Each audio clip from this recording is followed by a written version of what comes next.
ओम मंगलम भगवान विष्णु मंगलम गरुड़ध्वजाः मंगलम पुंडरीकाक्षाय मंगलाय तनो हरे। पौष मास कृष्ण पक्ष की सफला एकादशी का महत्व। युधिष्ठिर ने पूछा, स्वामिन, पौष मास के कृष्ण पक्ष में जो एकादशी होती है उसका क्या नाम है, उसकी क्या विधि है तथा उसमें किस देवता की पूजा की जाती है, वह मुझे समझाइए। भगवान श्री कृष्ण ने कहा, राजेंद्र, बतलाता हूँ, सुनो।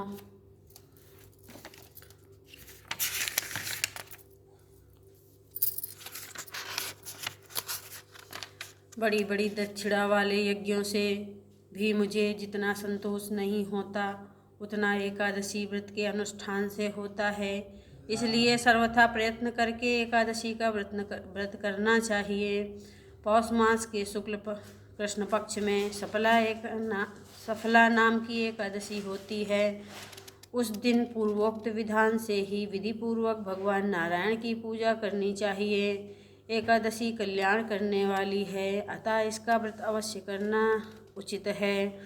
जैसे नागों में शेष नाग, पक्षियों में गरुड़, देवताओं में श्री विष्णु और मनुष्यों में ब्राह्मण श्रेष्ठ हैं, उसी प्रकार संपूर्ण व्रतों में एकादशी तिथि का व्रत श्रेष्ठ है। राजन, सफला एकादशी को नाम मंत्रों का उच्चारण करके फलों के द्वारा श्री हरि का पूजन करें। नारियल के फल, सुपारी, बिजौरा, नींबू, जमीरा, नींबू, अनार, सुंदर आंवला, लौंग, बेर तथा विशेषता आम के फलों से देव देवेश्वर श्री हरि की पूजा करनी चाहिए।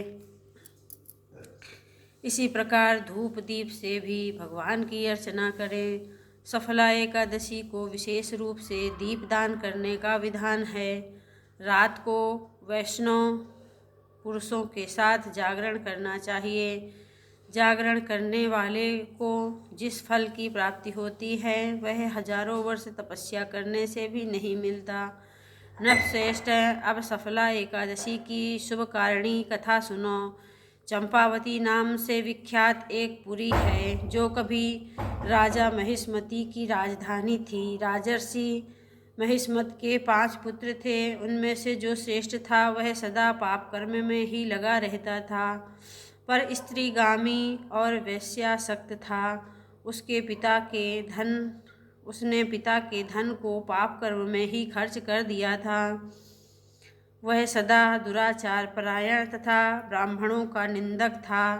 वैष्णवों और देवताओं की भी हमेशा निंदा किया करता था।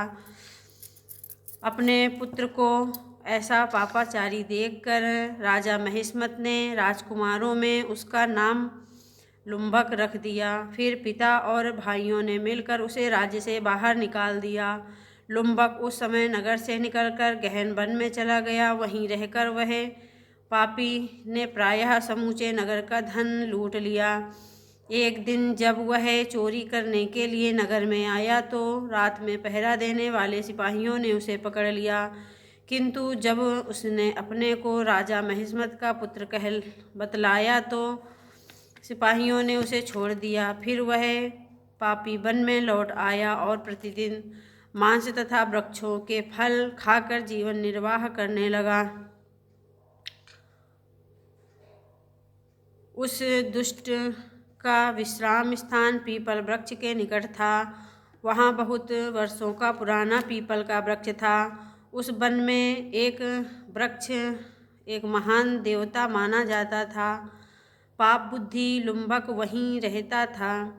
बहुत दिनों के पश्चात एक दिन किसी संचित पुण्य के प्रभाव से उसके द्वारा एकादशी के व्रत का पालन हो गया।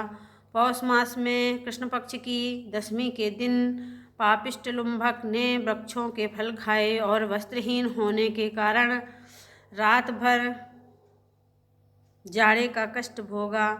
उस समय न तो उसे नींद आई और न ही आराम मिला। वह निष्प्राण सा हो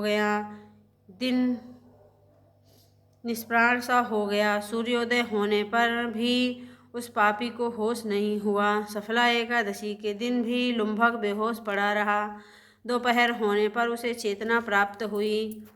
फिर इधर उधर दृष्टि डालकर उसने आसन से उठा और लंगड़े की भांति पैरों से बार बार लड़खड़ाता हुआ वन के भीतर गया। वह भूख से दुर्बल और पीड़ित हो रहा था। राजन, उस समय लुम्भक बहुत से फल लेकर ज्यों ही विश्राम स्थान पर लौटा त्यों ही सूर्यदेव अस्त हो गए। तब उसने वृक्ष की जड़ में बहुत से फल निवेदन करते हुए कहा, इन फलों से लक्ष्मीपति भगवान विष्णु संतुष्ट हों। यूँ कहकर लुम्भक ने रात भर नींद नहीं ली। इस प्रकार अनायास ही उसने इस व्रत का पालन कर लिया। उस समय सहसा आकाशवाणी हुई, राजकुमार, तुम सफला एकादशी के प्रसाद से राज्य और पुत्र प्राप्त करोगे। बहुत अच्छा कहकर उसने यह वरदान स्वीकार किया। इसके बाद उसका रूप दिव्य हो गया। तब से उसकी उत्तम बुद्धि भगवान विष्णु के भजन में लग गई। दिव्य आभूषणों से शोभा से संपन्न होकर उसने अकंटक राज्य प्राप्त किया और 15 वर्षों तक उसका वह संचालन करता रहा। उस समय भगवान श्री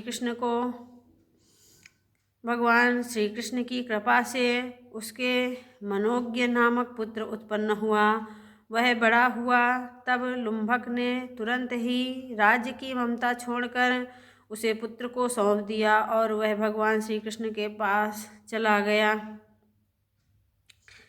जहाँ जाकर मनुष्य कभी शोक में नहीं पड़ता। राजन, इस प्रकार जो सफला एकादशी का उत्तम व्रत करता है वह इस लोक में सुख भोग कर मरने के पश्चात मोक्ष को प्राप्त करता है।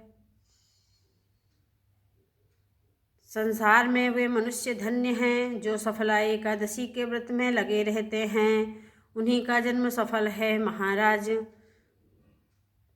इसकी महिमा को सुनने, पढ़ने तथा उसके अनुसार आचरण करने से मनुष्य राजसूय यज्ञ का फल प्राप्त करता है। बोलिए विष्णु भगवान की जय।